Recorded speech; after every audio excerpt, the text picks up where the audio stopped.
12월 19일 주일 2부 예배로 하나님 앞에 나아갑니다.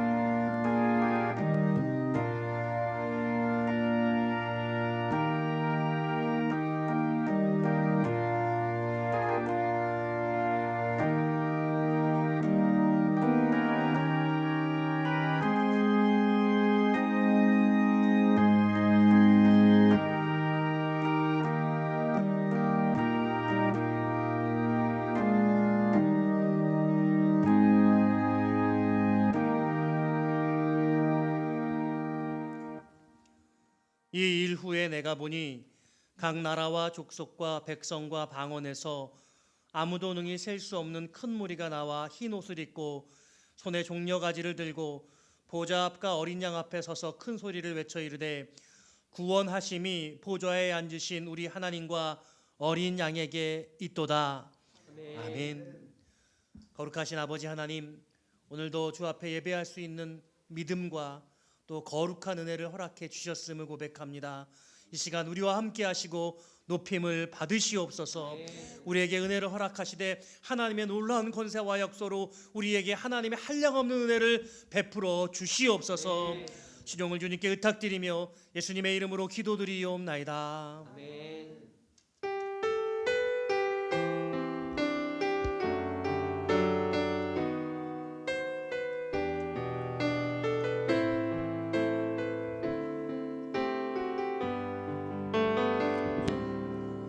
지금 서 있는 이곳에서 높임을 받으소서. 내가 밟는 땅 주님의 땅이니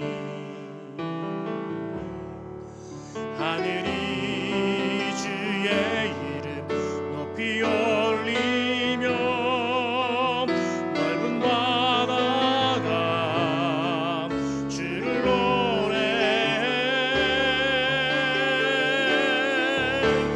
모든 만물 주를 경배해 모든 입술 주를 찬양해 천지를 만드신 하늘의 통치자 높임을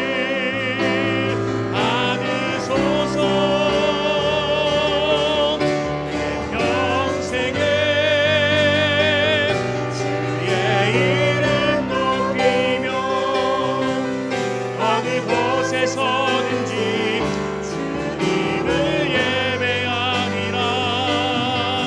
내가 받는 모든 땅 아버지의 영광이 선포되야 하리. 찬양하며 주님을 예배할 때 하늘 가득한 주의 영광 보리라. 나를 통하여 나의 입술을 인하여 주의 이름 높임을 받으소서. 나를 통하여 나의 입술을 인하여 주의 이름 높임을 받으소서. 이곳에 오셔서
제자 가슴에 안고 부드러운 사랑으로 품어주셨네.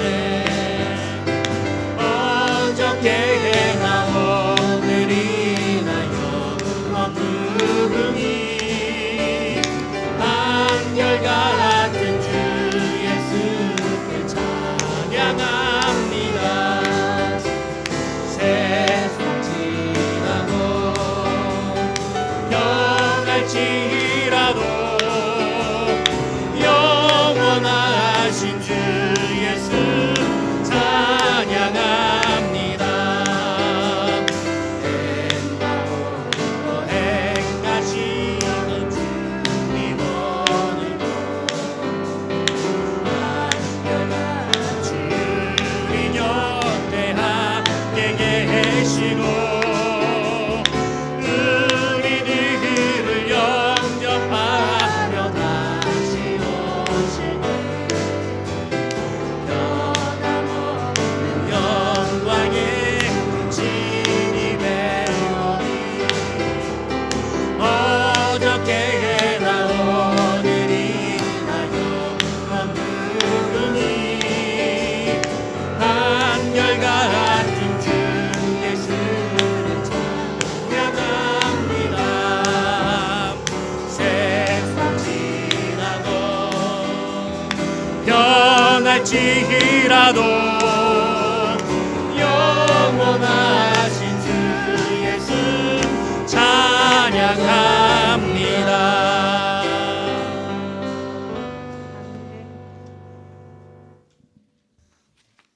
제가 기도하겠습니다.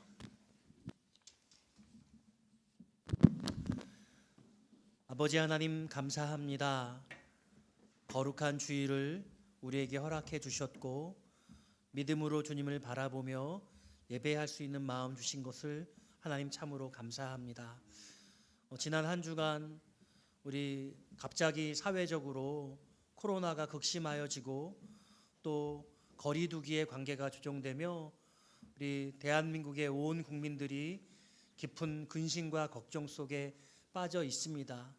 오늘 우리가 그와 같은 모습으로 주 앞에 나와 예배 드리오니 하나님께서 높임을 받으시되 우리 가운데 하나님의 크신 위로와 소망을 베풀어 주시기를 간절히 원합니다. 삶에 이러저러한 여러 가지 어려움과 문제들이 있습니다. 우리 몸이 불편한 우리 지체들도 있고 하나님 또 새로운 일들을 준비하는 그런 상황 속에 놓여 있는 분들도 계십니다. 하나님 또 학교가 또 중단되어서 온라인으로 또 전환해야 될 그런 상황이 있습니다. 우리 주변에 코로나 확진자들이 생기게 되어지고 밀접 접촉자들이 생기며 또 질병에 대한 두려움이 있음을 아버지 고백합니다. 하나님 우리를 연약한 가운데 부르셨고 우리 십자가 사랑으로 우리를 용서하신 것처럼 오늘 우리에게 다시금 하나님의 은혜를 허락하시어서 이 모든 상황을 넉넉히 이길 수 있도록 하나님 크신 은혜를 베풀어 주시옵소서. 하나님 이제 2021년 한 해도 얼마 남지 않았사온데 코로나로 말미암아 우리가 해야 할 마땅한 일 또 우리가 한 해 동안 계획하고 목표한 일들을 얼마나 이루어 드렸는지 점검하게 하시고 어떠한 어려움 속에서도 우리가 남은 시간들을 가장 복되게 이 한 해를 하나님 드리기에 부끄러움이 없는 모습으로 보낼 수 있도록 은혜 베풀어 주시옵소서. 하나님 산유의 교회가 2021년 한 해 애쓰고 수고하여 달려온 것이 하나님께 영광이 되기를 원하며 우리 성도들이 수고하며 살아온 한 해의 모든 모습이 하나님 보시기에 합당한 모습이 되어지기를 원합니다. 우리 안에 있는 연약한 모습들을 주님께 내어드릴 때 주님께서 그것들을 위로하시고 용서하시며 우리가 애쓴 수고를 주님 기뻐하시고 높임을 받으시되 아버지 하나님 남은 한 해의 모든 시간들 그리고 새롭게 준비하는 2022년의 모습 속에 더 큰 소망과 아버지 비전으로 함께하여 주시옵소서. 오늘 원격으로 예배하는 모든 지체들에게도 동일한 은혜를 베풀어 주시고 하나님 주 앞에 나오지 못하는 여러 가지 사정이 있는 지체들마다 하나님 그들의 마음을 깨우쳐 주셔서 성령으로 함께 하셔서 예배할 마음, 주 앞에 나올 마음을 주님께서 주시기를 간절히 원합니다. 혹 우리가 아버지 해결되지 못한 문제들이 있다면 오늘 말씀드리면서 해결하기를 소원하오니 주님 앞에 다 내어드리게 하시고 돌아갈 때 기쁜 마음으로 자유케 되어 돌아갈 수 있도록 역사하여 주시옵소서. 아버지 예배에 가지런하지 못한 모습들을 회개하며 기도하오니 아버지 십자가의 사랑과 은혜와 주님의 함께 하심으로 모든 걸 물리치게 하시고 말씀 전할 때에 그 말씀만이 하나님 살아서 모든 성도들에게 미치는 놀라운 시간 되게 해 주시옵소서. 감사와 영광을 돌려드리며 예수님의 이름으로 기도드리옵나이다.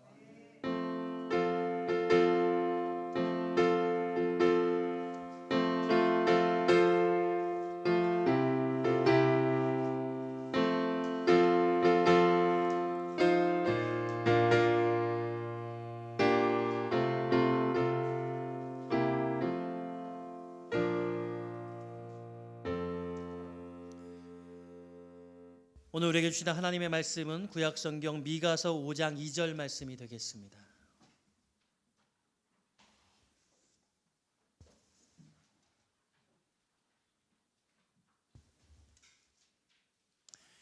구약성경 1294쪽 미가서 5장 2절 한 절 말씀입니다.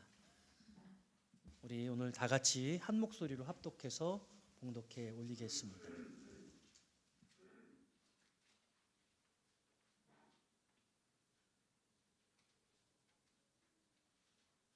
미가서 5장 2절입니다. 시작. 베들레헴 에브라다야 너는 유다 족속 중에 작을지라도 이스라엘을 다스릴 자가 내게로 나올 것이라.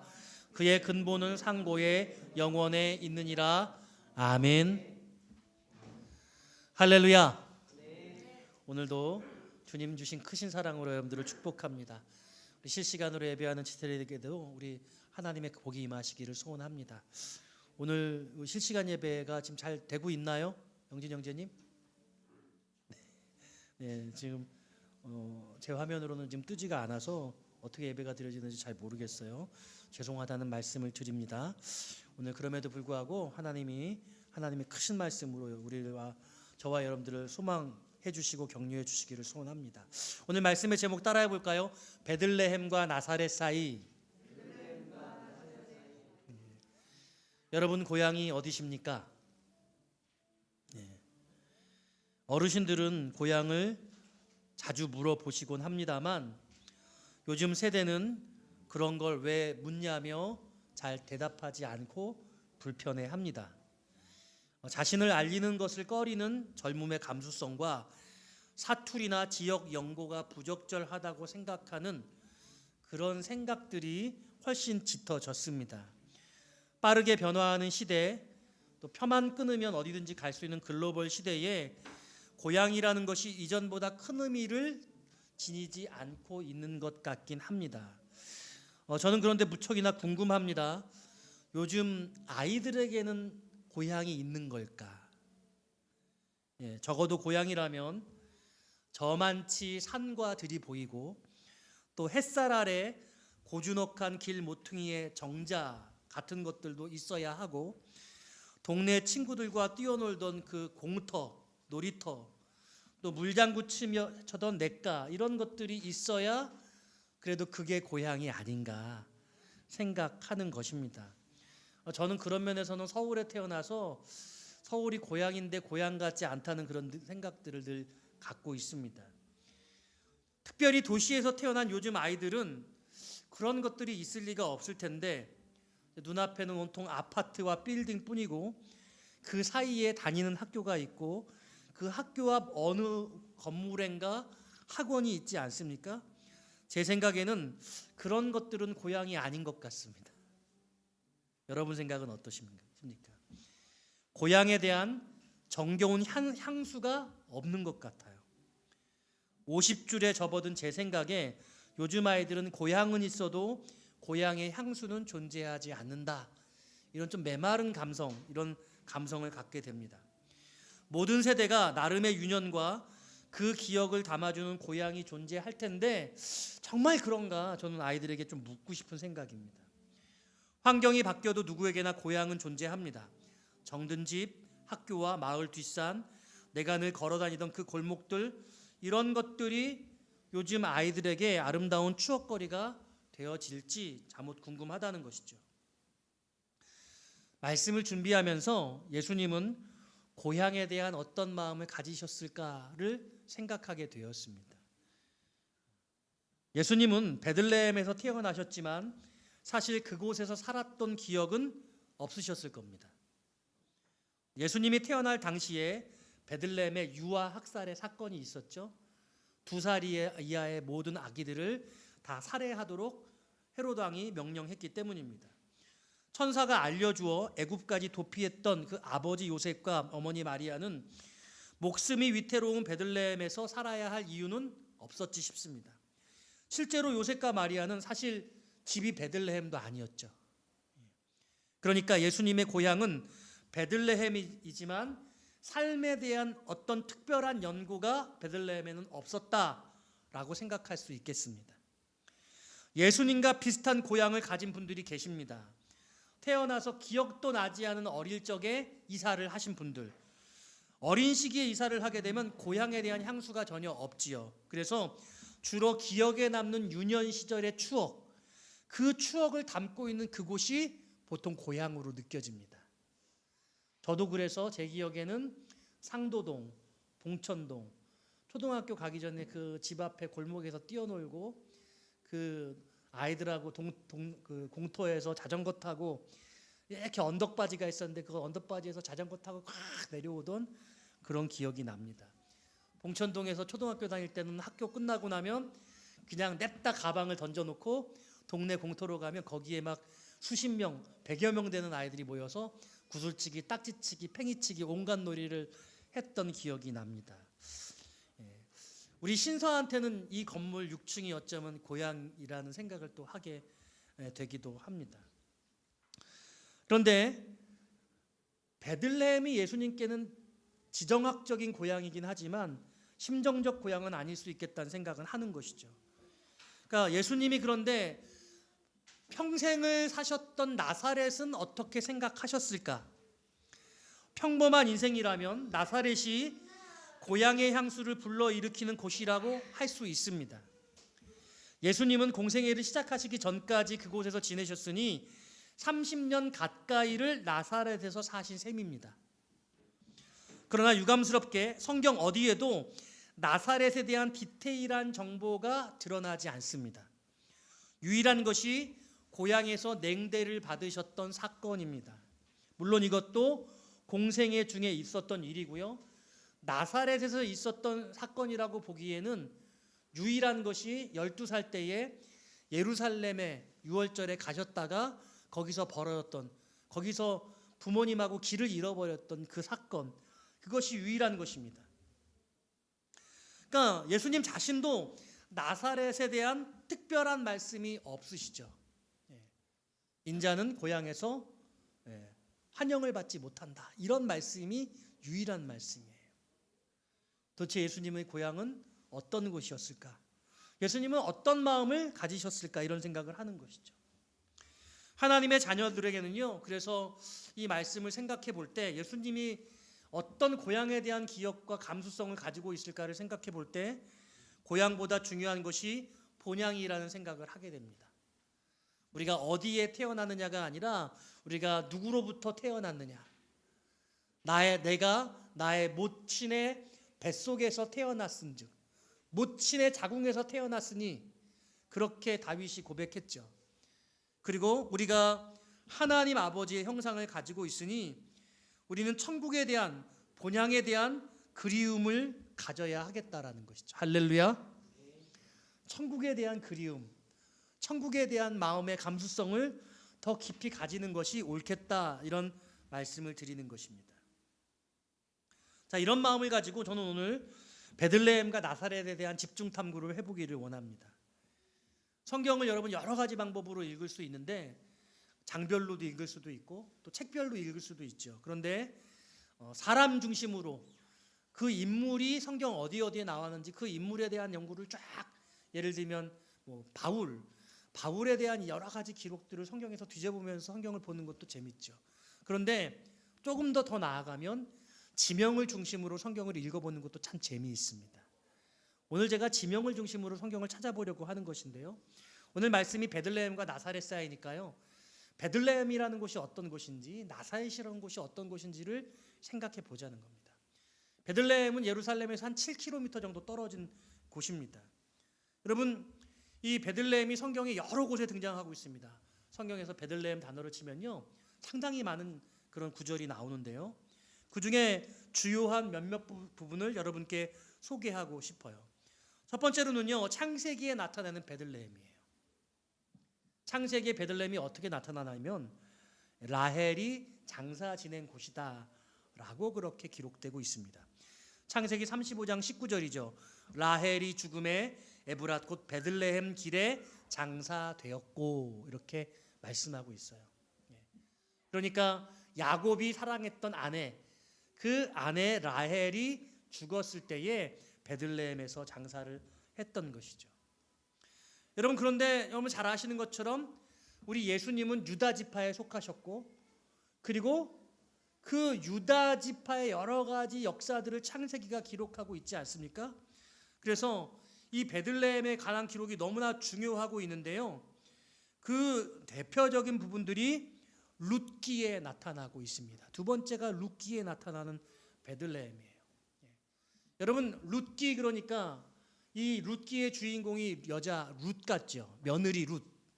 근데 룻기의 주인공은 며느리 룻이 아니라 시어머니 나오미가 주인공이에요. 룻기의 주제는 하나님이 베푸시는 사랑이 얼마나 하회와 같은 것인가. 베풀 필요가 없음에도 불구하고 우리에게 구원을 주시는 그 하나님의 놀라운 자비, 그것을 주제로 하고 있어요. 그러니까 나오미라고 하는 이 여인이 사실은 집이 베들레헴이었죠. 근데 남편을 여의게 되고, 남편을 잃은 이 나오미가 어떻게 살까를 궁리하다가 자기의 고향과 자기의 고국을 떠나서 멀리 모압 땅에 가게 됩니다. 그리고 모압 땅에서 큰아들, 둘째 아들을 다 잃게 되죠. 며느리만 남습니다. 그래서 며느리를 너희 집으로 돌아가라고 그렇게 이야기를 함에도 불구하고 이 룻이라고 하는 며느리는 이렇게 말하는 거죠. 어머니의 하나님이 나의 하나님이 되는 것. 어머니가 가시는 그곳에 나도 갈 것이라고 그렇게 말하는 것입니다. 그래서 이 룻이 나오미, 시어머니 나오미를 따라서 고향, 그 어머니의 고향, 자기 남편의 고향인 베들레헴으로 돌아오게 되어지는 것이죠. 그래서 여기서 하나님의 역할을 하는 사람이 누구냐면 룻입니다. 주인공은 나오미고, 룻은 굳이 나오미를 따라갈 필요가 없었음에도 불구하고 나오미를 따라가서 거기서 새롭게 아들을 낳는데, 그 아들이 룻의 아들이 되는 게 아니라 나오미의 아들이 되는 거죠. 그래서 그 은혜를 회복하게 되어집니다. 바로 그것이 룻기의 주제입니다. 근데 그때 그 무대가 바로 베들레헴. 하나님의 지경에서 하나님의 지경을 떠났다가 하나님의 지경으로 돌아와서 다시 그 가정을 회복하게 되는 역사, 이것을 그리고 있는 것이죠. 오늘날로 치면 참 이해하기 어려운 그런 내용들이 담겨지고 있는 것입니다. 그런가 하면은요, 그 유다 지파에 예수 그리스도께서 오실 그 역사를 담고 있는데 가장 중요한 부분이 다윗 아니겠습니까?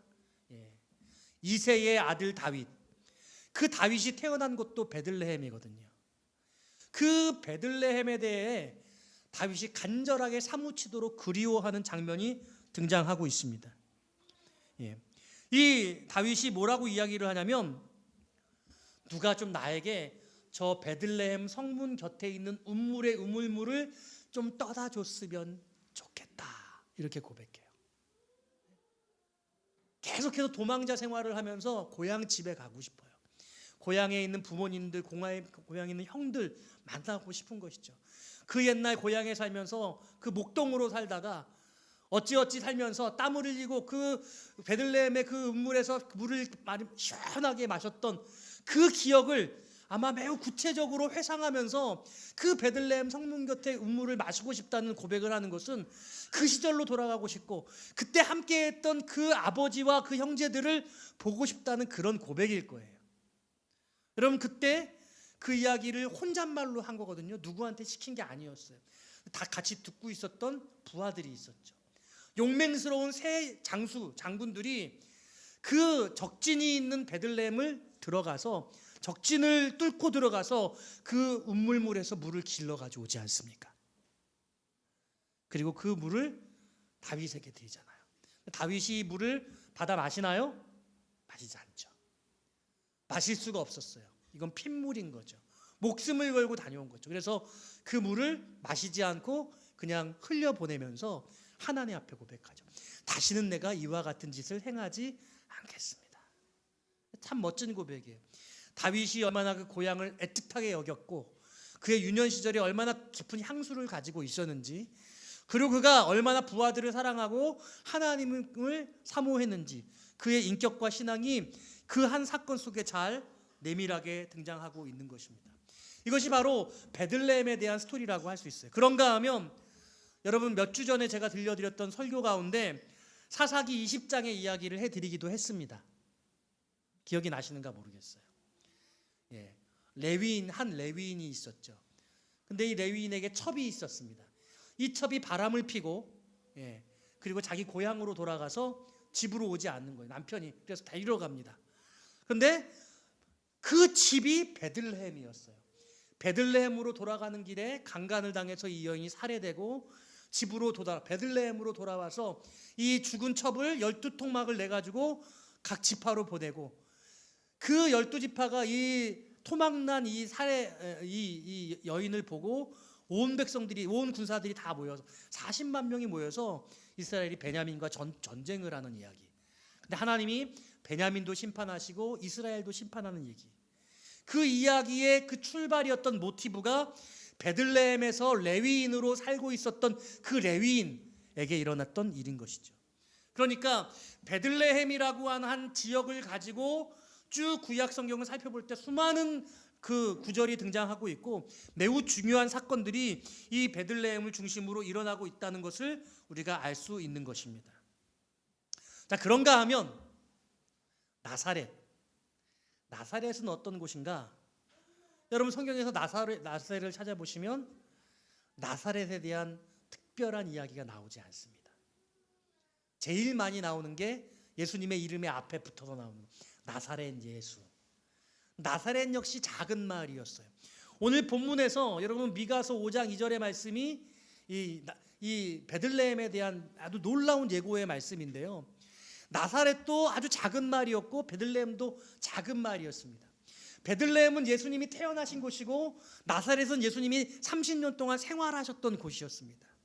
그런데 나사렛은 그렇게 성경에 보니 중요하지 않고 또 존귀하거나 칭찬받거나 영광된 장소로 그렇게 표현되지 않고 오직 베들레헴이 존귀함을 받고 영광과 높임을 받고 칭찬받는 그런 장소로 거론되어지고 있다는 것이죠.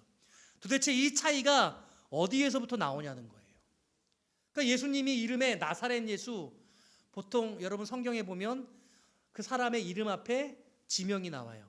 예를 들면 김성택을 저기 망포동에 사는 김성택 이렇게 말하는 거죠.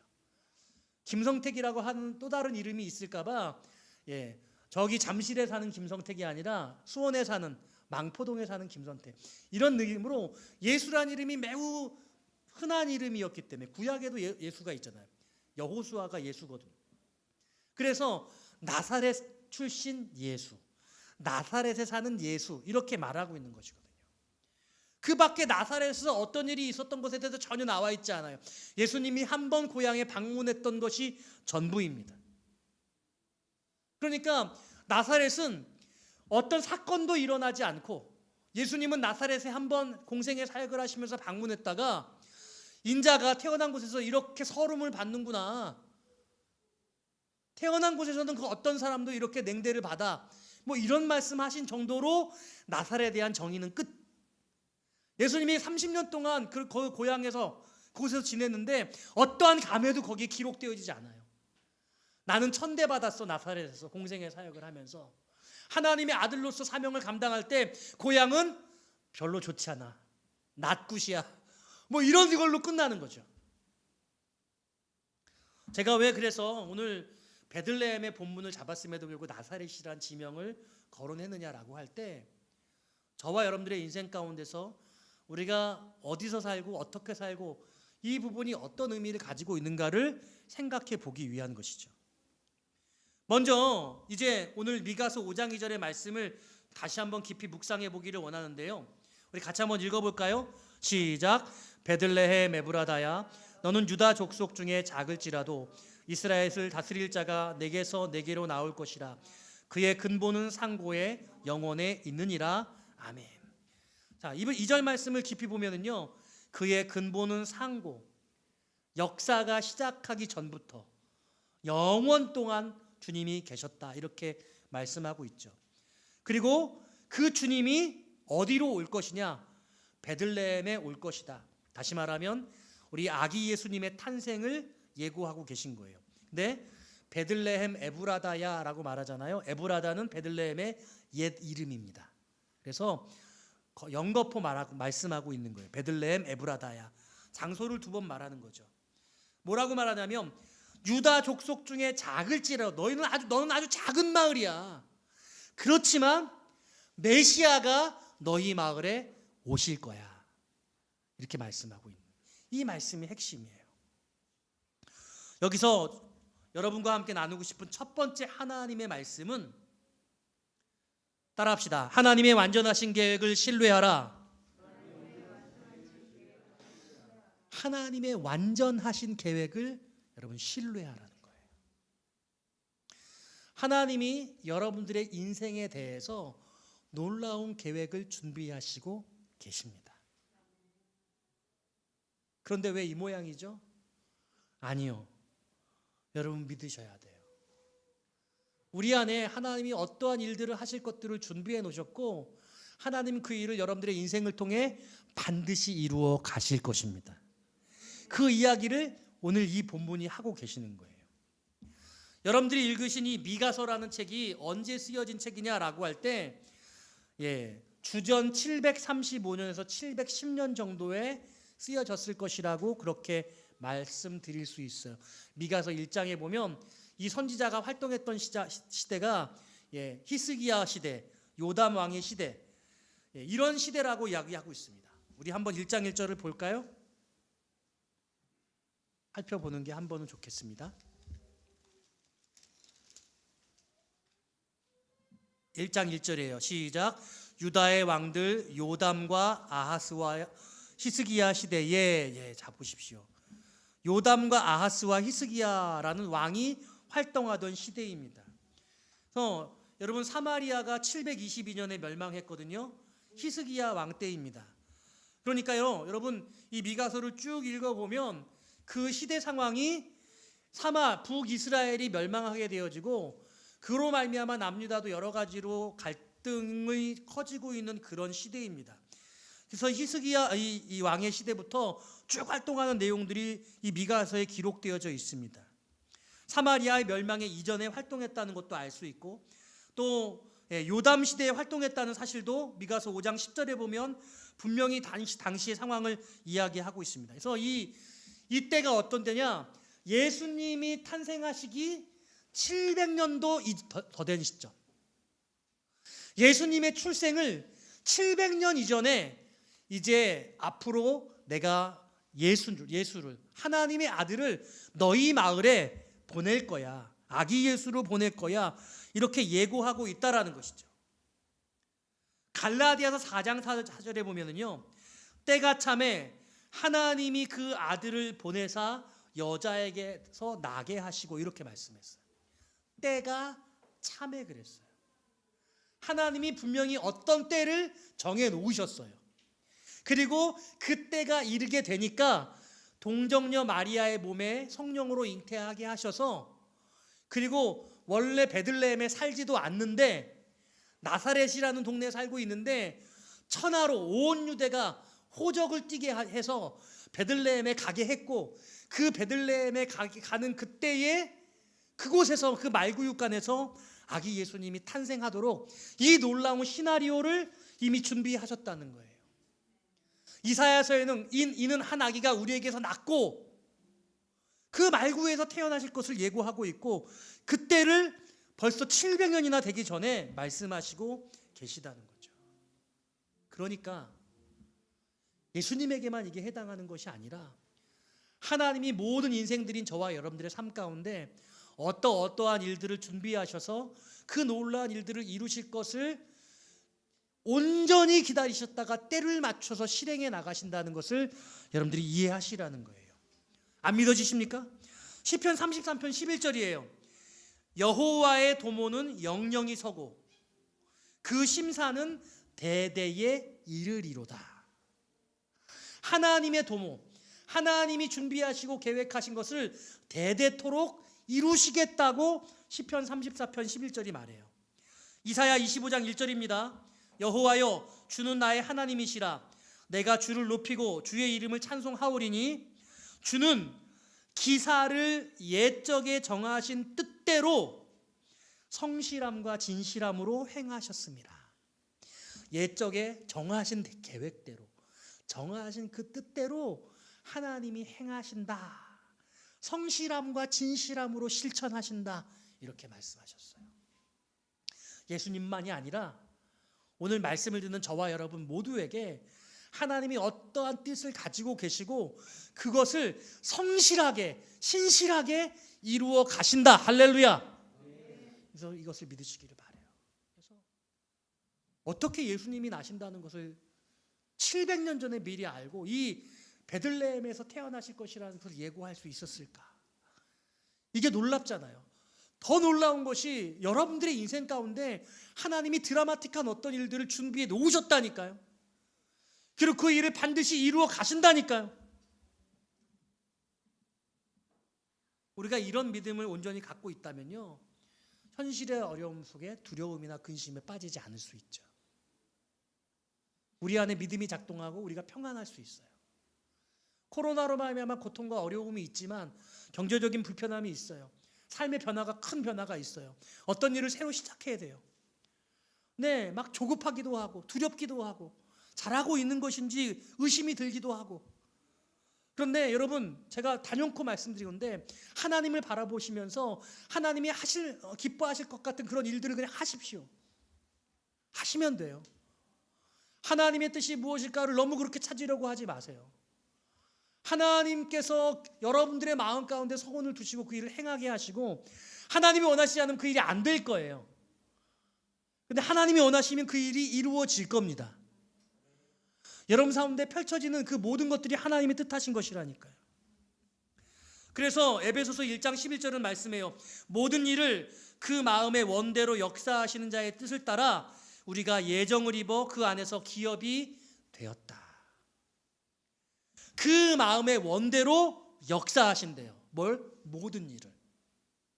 하나님이 모든 일들을 원하시는 대로 이끌어 가시고 있어요. 여러분들의 삶 속에서. 그래서 하나님의 뜻이다 아니다라고 결정하지 마시고 하나님이 이 일을 하고 싶어요. 물어볼 때 하나님이 이 일은 옳은 일인가요? 하나님 이 일은 옳지 않은 일인가요? 하나님 합당하지 않은 일인가요?를 물어야겠죠. 그런데 옳은 일이냐 옳지 않은 일이냐가 중요하지 않다고 한다면 내가 하고 싶으냐 하고 싶지 않느냐가 훨씬 더 중요한 것 같아요. 여러분 그 일을 하시면 돼요. 해보십시오. 네, 하나님 아니라고 말씀하시면요, 그 아니라는 말씀을 여러분들 마음속에 분명히 주시는 거죠. 그래서 오늘 본문 속에서 제가 여러분께 말씀드리고 싶은 가장 중점적인 부분이 나를 향한 분명한 계획, 완벽한 계획, 놀라운 계획을 가지셨다는 것을, 그 하나님의 완벽한 계획을 이루시는 그 하나님을 기대하라는 거예요. 그분을 기대할 때 하나님의 놀라운 역사가 여러분들의 삶 가운데 나타나게 될 것입니다. 두 번째로 함께 나누고 싶은 말씀은요, 베들레헴이라고 하는 작은 마을에 하나님의 아들이 태어났다는 사실이에요. 이게 뭘 의미하느냐? 여러분들의 인생이 중요하지 않아요. 이렇게 말씀드리면 마음 상할지도 몰라요. 내가 어떻게 살았는지가 중요하지 않다는 거예요. 내 안에 예수님이 살아 계시느냐, 내가 예수님과 함께 하고 있느냐, 이게 중요하다는 거죠. 베들레헴이라고 하는 작은 마을이 가장 존귀할 수 있었던 것은 그곳에 예수님이 오셨기 때문인 것이죠. 여러분들의 인생이 소중해질 수 있는 것은 여러분들의 마음 중심에 예수님이 오셔야지 가장 중요해질 수 있다는 거예요. 그러니까 성경에서 예수님이 30년이나 나사렛에서 사셨는데 예수님께서 인자가 산 그곳이 별로 중요하지 않다고 거론하지 않고 계세요. 예수님의 그 사적인 생애는 성경에서 말하고 있지 않아요. 여러분들이 어떤 인생을 살았느냐가 여러분에게는 되게 중요할 수 있잖아요. 내가 앞으로 어떻게 살았고 어떤 삶을 살아왔고 내가 어떻게 행복해지고 우리에겐 이게 중요하잖아요. 근데 예수님의 그 나사렛과 베들레헴을 비교해 보니까 나사렛은 하나도 중요하지 않고 베들레헴이 중요하다는 거예요. 유다가 올 중에 작을지라도 너에게서 메시아가 하나님의 아들이 오니 너는 참으로 존귀하고 가장 귀하다, 이렇게 말하고 있는 것이거든요. 그러니까 여러분들이 성공적인 인생을 사는 것, 아니 여러분들이 형편없는 처절한 실패한 인생을 사는 것, 그 성공과 실패가 다 중요하지 않다는 거예요. 성공한 인생이든 실패한 인생이든 그 안에 예수님께서 계시냐, 예수님께서 여러분들의 인생 가운데 오셨느냐, 이게 중요하다는 거예요. 할렐루야. 우리의 마음에 예수님이 오신 것, 예수님을 모신 것, 그것이 하나님께는 가장 큰 영광이고 가장 중요한 문제라고 오늘 베들레헴은 우리에게 알려주시고 계세요. 우리는 한 번뿐인 나의 인생을 살아가기 때문에 누구나가 내 인생의 주인공이 내가 되고 싶고 멋지게 살고 싶고 잘 살고 싶고 행복하게 살고 싶고 성공하고 싶잖아요. 여러분 오늘 이 말씀을 통해 그걸 내려놓으셔야 돼요. 우리 예수님은 인간의 몸을 입으셨는데 인간으로서의 예수님의 삶은 그렇게 중요하지 않았다고 말씀하시고 계시는 거예요. 예수님의 가장 중요한 사역은 인간으로서가 아니라 공적인 사명을 감당하는 그런 삶으로서가 가장 중요했어요. 그래서 성경은 예수님의 개인적인 개인사, 나사렛에서 어떻게 살았는지, 어떻게 자랐고 무엇을 먹었고 뭘 좋아하셨고 목수가 어떻게 되셨고 그런 일들에 대해서 일체 언급하고 있지 않은 거죠. 저는 우리가 천국의 심판 앞에 하나님 앞에도 동일한 그런 평가를 받을 것이라고 생각해요. 네가 어떻게 살았느냐? 라고 물어보지 않고 내가 너를 인생을 선물하며 너를 이 땅 가운데 보냈을 때 내가 분명히 사명을 너에게 주었는데 너는 그 사명을 성취했느냐? 라고 물으실 것이에요. 내가 얼마나 슬펐는지, 내가 얼마나 행복했는지, 내가 얼마나 밑바닥으로 살았는지, 내가 얼마나 성공했는지 이게 중요하지 않고 하나님이 우리에게 생명을 주셔서 이 나그네 인생을 살면서 이루시기를 원하셨던, 그래서 어쩌면 예수님의 30년은 어떤 의미도 주지 않고 3년 동안의 공생애와 오직 그 공생애의 정점인 십자가에 죽으시는 그 사건, 그리고 부활하셔서 우리의 모든 죄를 다 이기시고 해결하시고 승리하신 그 사건, 이게 가장 중요했던 것처럼 우리들의 인생도 우리가 100년이라고 하는 그런 인생 가운데 얼마나 우리가 살지 알 수 없으나 하나님이 이루시기 원하시는 그 일들을 이루게 되는 것, 이것으로 하나님 앞에 평가받으리라. 저는 여러분께 그렇게 오늘 말씀드립니다. 그래서 너무 어려운 거예요. 너무 어려워요. 성경을 보면서 정말 우리가 우리의 사명을 다 완수할 수 있을까? 죽음은 사명의 완수라는데 사도 바울이 나의 달려갈 길을 다 달리고 내가 믿음을 지켰으니 이제 후로는 의로운 멀리관이 나를 위해 예비되었으므로 이렇게 말하고 있거든요. 내가 달려갈 길을 다 마쳤어. 난 이제 경주를 끝냈어. 이렇게 말할 수 있다는 거죠. 예수님은 십자가에서 다 이루었다. 이렇게 말씀하셨단 말이죠. 저와 여러분들 어떻게 살고 있나? 아직 예수님의 공생애를 시작하지 않은 것 같은 사적인 삶을 살고 있는 것이 아닐까 생각해 봐야 되는 거죠. 이제 공생애를 이제 시작을 해야 되는 거예요. 하나님 주신 사명을 이제 깨달아 알고 성경을 읽으시면, 예수님은 성경을 읽으면서 본인이 하나님의 아들로서 무엇을 하셔야 될지 알았는데, 우리는 예배하면서 말씀을 읽으면서 내 한 인생을 통해 하나님 앞에 어떤 것을 해드려야 할지 하나님이 그 누구에게도 맡기지 않고 오직 여러분 각 사람 한 분 한 분에게 주신 그 일들을 여러분들이 깨달아 알아야 한다는 거예요. 여러분, 그리고 그 일을 꼭 이루실 수 있는 여러분들이 되시기를 주님의 이름으로 부탁드립니다. 그래서 오늘 말씀을 정리하면은요, 베들레헴과 이 나사렛을 비교해 보니까 나사렛은 베들레헴에 비하면 너무 형편없어요.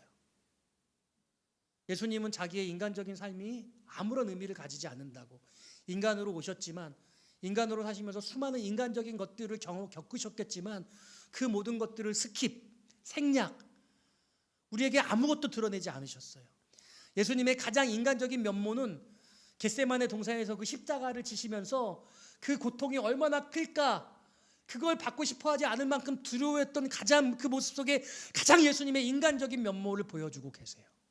그 이외에 어떤 인간적인 면모가 잘 느껴지지 않습니다. 주님이 인간이 아니셨다는 게 아니에요. 하나님이셨지만 그분은 완전하게 인간이셔서 우리가 겪는 수많은 고통과 아픔, 슬픔, 연민, 그 모든 것들, 인간의 그 감정을 다 겪으셨겠지만 주님은 그 모든 것들을 다 생략하시고 주님의 사명을 이루시는 그 모든 것에 집중을 하시고 성경은 그것을 우리에게 보여주고 계신 것이죠. 그러므로 저는 오늘 저와 여러분들에게 우리는 지금 나사렛에서 살고 있는 것은 아닌가 점검해 보시라고 말씀을 드린 거예요. 그냥 나의 사적인 삶, 저 인생의 목적 없는데요. 저 인생의 목적은 제가 행복해지는 건데요. 인생의 목적은 제가 즐거운 건데요. 여러분, 그게 인생의 목적이 아니라는 거죠. 주님이 이 땅에 육신의 입을 입고 오셔서 분명하게 목적을 이루신 것처럼 저 여러분들에게 그와 같은 놀라운 뜻과 은혜가 하나님의 계획하심이 있다고 믿습니다. 그리고 그 계획을 발견하는 자가 하나님의 사명을 이루어 갈 수 있다고 저는 믿어요. 그래서 아까 말씀드렸다는 것처럼 충돌하는 지점이 있죠. 어떤 지점이 충돌해요? 하나님이 우리를 향하신 놀라운 계획이 있고 그 일을 반드시 이루어 가신다. 하나님은 성실하게 그 놀라운 계획을 성취해 가신다. 네, 우리도 하나님과 만나는 지점이 있어야죠. 그 하나님의 거룩한 뜻을 깨달아 알게 되고 내가 어떤 인생을 살아야 될지, 인생에 대한 궁극적인 그 하나님의 사명을, 그 비전을 받게 될 때 우리가 그것을 얻을 수 있게 되는 것이죠. 요셉이 고난을 겪고 종살이를 하고 옥살이를 하면서도 왜 그런 삶을 살았는지 어쩌면 모를 수 있다는 생각을 합니다. 그러나 그 하나님께서 그 애굽의 총리가 되게 하시고 그 아버지와 형제들을 다 만나게 된 때에야 하나님 왜 이만 어마어마한 이런 일들을 계획하고 계셨는지를 알게 되었어요. 제가 젊었을 때에는 많이 청소년들에게 그런 비전을 가져야 된다고 막 강요했거든요. 근데 어쩌면 저와 여러분들 중에 아직도 그게 뭔지 정확하게 모를 수도 있겠다는 생각을 합니다. 우리 평생을 두고 하나님 나에게 어떤 일들을 이루어 가시기를 원하시는지 사모하는 마음으로 매일매일을 주님 사랑하는 마음으로 살아가시기를 바랍니다. 저는 그게 결론적으로 고향보다 본향을 사모하는 마음이라고 말씀드리고 싶어요. 따라합시다. 나는 본향을 사모합니다. 순례자길, 나그네길, 인생길 살아가면서 저 천국을 갈 것을 간절히 사모하는 그런 마음. 오늘 주님의 출생한 이 베들레헴을 생각하며 고향을 이야기하고 있지만 저는 본향을 말씀드리는 것입니다. 말씀을 정리합니다. 예수님은 무려 놀랍게도 창세기에서부터 존재하셨고 이 땅에 육신의 몸을 입고 오실 것이라는 사실을, 그 베들레헴에 오실 것이라는 사실을 700년 전에 성경에서, 구약에서 예고했고 주님은 그 완벽하신 계획을 성취하셨어요. 그와 같은 놀라운 계획을 저와 여러분들에게도 이루어 주시기를 원하시고 계세요. 우리는 우리를 향한 디테일한 계획을 가지고 계시는 그 하나님께 그 뜻이 무엇인지를 묻고 내 마음속에 내가 나사렛을 사는 것이 아니라 하나님이 주신 그 본향을 사모하는 마음으로 내 마음속에 주님을 모시고 살아가게 될 때 저는 여러분이 진정한 주님이 기뻐하시는 본향을 사모하는 삶을 살 수 있을 것이라고 믿습니다. 오늘 이 말씀을 듣고 여러분들의 마음의 심령 가운데 하나님의 사명이 다시 한번 붙잡히게 되어지는, 하나님의 사명이 새롭게 발견되어지는 놀라운 기회가 되어지시기를 주님의 이름으로 축원드립니다. 우리 함께 찬양하고 기도하기 원합니다. 우리 언제나 내 모습 너무나 부끄러워, 우리 찬양하고 기도하기 원합니다.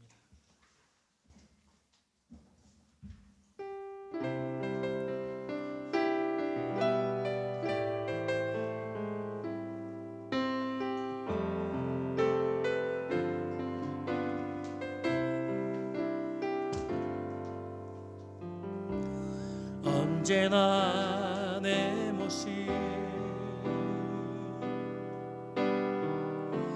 너무나 부끄러워 무릎으로 주님께 기도로 가오니 나 홀로 서 있니 죽은 내 영 깨우사 주님만 나를 세워 내 영 살게 하소서. 주님 내 안에 주님 내 안에 내 안에 계시고 주님 내 안에 주님 내 안에 나를 세워. 우리 처음부터 다시 한번 고백합시다. 언제나 내 모습 언제나 내 모습 너무나 부끄러워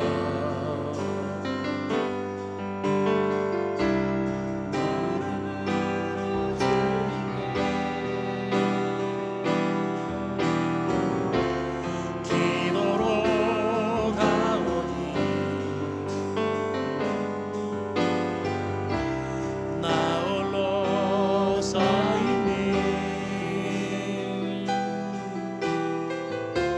죽은 내 영 깨우사 주님만 나를 세워 내 영 살게 하소서. 주님 내 안에 주님 내 안에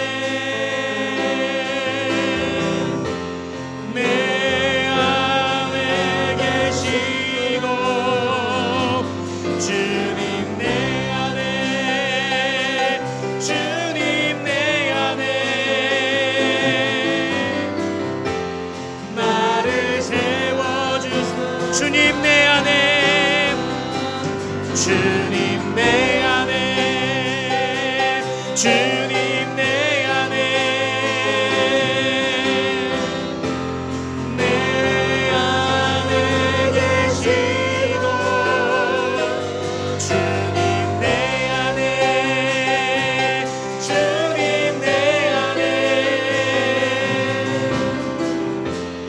나를 세워주소서. 우리 말씀 붙들고 기도하기 원합니다. 하나님, 주님께서 사명받아 사명 이루신 것처럼 나도 주님 사명 깨달아 사명 이루기를 소원합니다. 하나님이 나에게 허락하신 그 계획이 내 삶 속에서 이루어지기를 소원합니다. 완성해서 하나님께 영광 돌리는 삶으로 살게 하여 주시옵소서. 우리 주여 부르짖어 합심해서 기도합니다. 주여. 아버지 하나님 감사합니다. 각 사람에게 부르심의 뜻과 계획을 이 시간 위에 기도합니다. 아버지, 우리를 헛되게 부르지 않으시고 우리에게 아버지 하나님의 놀라운 영광과 아버지 하나님의 구원을 아버지 이루어 가시네. 아버지 하나님의 놀라운 아버지 국가 역사를 이루시는 줄로 믿습니다. 하나님께서 아브라함을 부르셨고 하나님께서 다윗을 부르시며 하나님께서 예수 그리스도를 이 땅에 보내주신 것처럼 아버지 각 사람의 인생 가운데서 하나님의 사명을 아버지 크던 작던 아버지 주시를 원하시는 줄로 믿습니다. 우리 성도들이 헛된 인생 살아가지 않고 불신앙에 삶 살지 않고 믿음으로 주님 바라보며 하나님의 거룩한 인생을 살아갈 수 있기를 간절히 소원하오니 주여 도우시고 역사해 주시옵소서. 아버지 하나님들이 하기를 원하는 일들을 잃게 하시되 세상의 아버지 욕정이 아니라 인생의 쾌락이 아니라 자신의 아버지 안위가 아니라 하나님의 거룩한 나라 하나님의 뜻 하나님이 기뻐하시는 일들을 하기를 원하는 그 마음으로 살아갈 수 있도록 주여 도우시고 역사해 주소서. 각 사람을 부르신 아버지 그 부르심이 우리 성도들에게 있을 줄로 믿습니다. 그 놀라운 역사를 좀 이 시간에 허락하시옵시고 아버지 우리가 아버지 어떠한 상황 가운데도 우리의 아버지 믿음을 잃어버리지 않고 거룩한 하나님께서 기뻐하신 영광에 대한 삶을 살아갈 수 있도록 주님 도우시고 역사해 주옵소서. 하나님 감사합니다.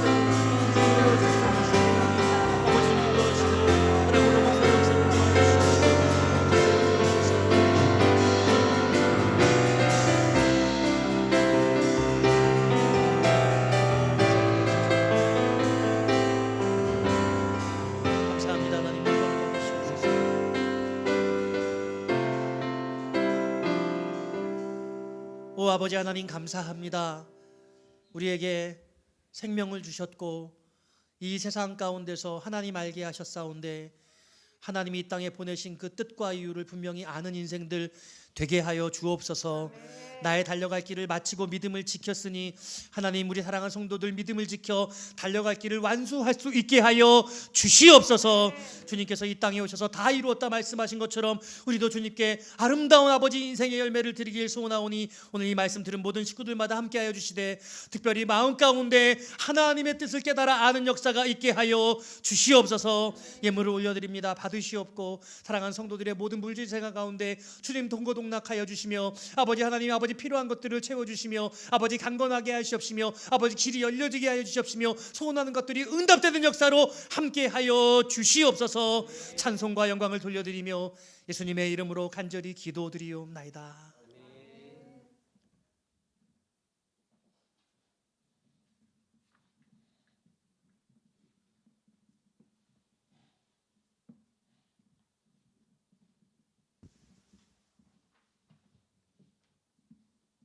자녀의 소식을 전해드립니다. 주보 3쪽을 참고해 주시기를 바랍니다.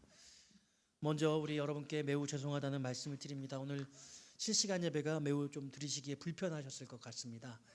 우리 온라인으로 꽤 많은 분들이 예배를 드리고 계실 것 같은데 다시 한번 죄송하다는 말씀 드리고요. 이런 일이 재차 반복되지 않도록 잘 준비해서 만전을 기하도록 하겠습니다. 오늘은 12월의 세 번째 주일입니다. 오늘도 대면 비대면으로 예배하는 여러분들에게 하나님의 크신 은총 함께 하시기를 축복하고 응원합니다. 성탄 준비 함께 여러분은 임하시기를 바랍니다. 이제 다음 토요일이 오는 토요일이죠. 우리 성탄절 선물 나눔 여러분 어떻게 준비하시고 계십니까?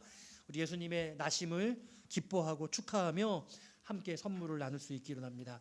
저희 교회에서도 여러분들을 위해서 선물을 하나씩 준비를 했습니다. 그래서 12월 25일에 오시면 현장 예배에서 각자가 준비하신 선물을 어느 분 건을 받을지 모르지만 하나를 받고 교회가 준비한 선물을 하나를 받고 두 개의 선물을 받으실 수 있습니다. 여러분 즐거운 마음으로 오셔서 우리 앞에 감사의 예배 드리시고 선물도 나누는 시간 가지시기를 바랍니다. 성탄 감사 예배는 12월 25일 오전 11시에 진행하도록 하겠습니다. 교우동정입니다. 우리 2022년 교회의 각 분야의 봉사자를 찾습니다. 자원하실 분을 찾습니다. 특별히 주일 11시 예배 기도 인도자를 다음 주일까지 결정하도록 하려고 합니다. 13분을 딱 임명할 계획입니다. 분기별로 한 번씩 진행돼서 1년에 4차례를 기도를 하고요. 세례교인 이상입니다. 여러분 별다른 혹시 난 세례교인 이상으로 참여하고 싶다 하시고 원하시는 분들은 저한테 개인적으로 문자를 남겨주시면 되겠고요. 세례교인 이상은 누구든지 신청하시는 분을 우선으로 배정을 하도록 하겠습니다. 연락이 없은 나머지 인원은 제가 여러분께 개인적으로 연락을 드리고 위촉을 해서 준비를 하도록 하겠습니다. 제6차 임직식 교육이 금주 수요일 저녁 7시 30분에 있습니다. 빠짐없이 참여해 주시기를 바랍니다. 다세연 12월 예배가 오늘 예담교회에서 있습니다. 장안구 하륜로 12번 길입니다. 여러분 2시니까요. 여기서 한 30여 분 걸리는 것 같습니다. 마치고 식사하시고 이동을 하셔서 함께 예배에 참여해 주시면 좋겠습니다. 지난달에 보니까 우리 온라인 예배 아무도 안 들어오시더라고요. 온라인 예배 좀 들어오셔서 좀 참여해 주시고 또 여러분 많이 기도해 주시기를 부탁을 드리겠습니다. 교육자 수련회가 12월 26일, 7일 양일간에 있을 예정입니다. 여러분 특별히 거리두기 관계가 많이 어려워졌는데 여러분 한 주간 잘 몸 관리 잘 하시고 꼭 하나님의 보호하신 가운데 안전하게 거하실 수 있으시기를 축복합니다. 기타 자세한 것들은 주보를 참고하시면 되겠습니다. 이제 다 같이 일어나서 마지막 찬양 드린 후에 축도로 예배를 마치겠습니다.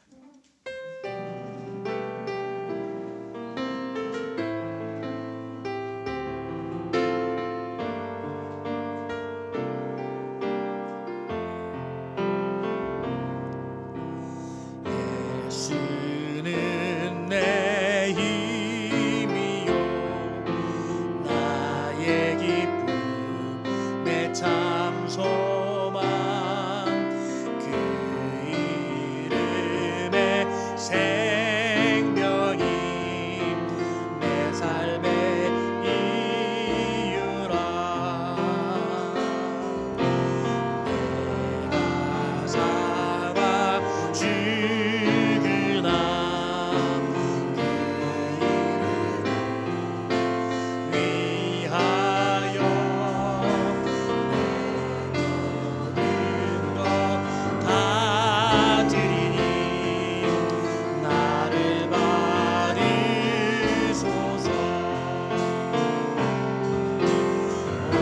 오직 주만 날아갑니다 오직 주만 높이 받으소서 내 평생에 그 이름을 그의 선하심을 세상에 드러납니다 그 이름에 그 신능력 영원한 생명이 내 삶의 이유라 교회를 세우시고 교회를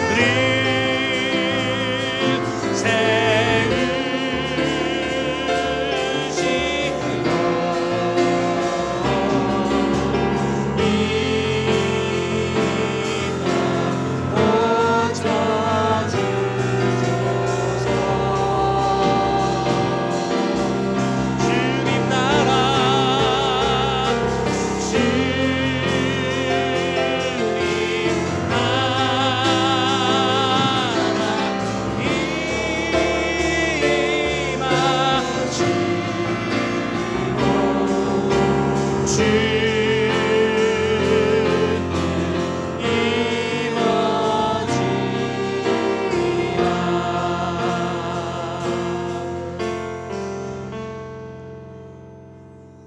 이제는 우리 주 예수 그리스도의 은혜와 아버지 하나님의 크신 사랑하심과 성령의 감화 감동하심이 삶의 분명한 이유와 목적을 알고 그 사명을 이루어가는 당신의 모든 성도들 자녀들 그 머리 위에 삶 가운데 이제로부터 영원토록 함께 계실지어다.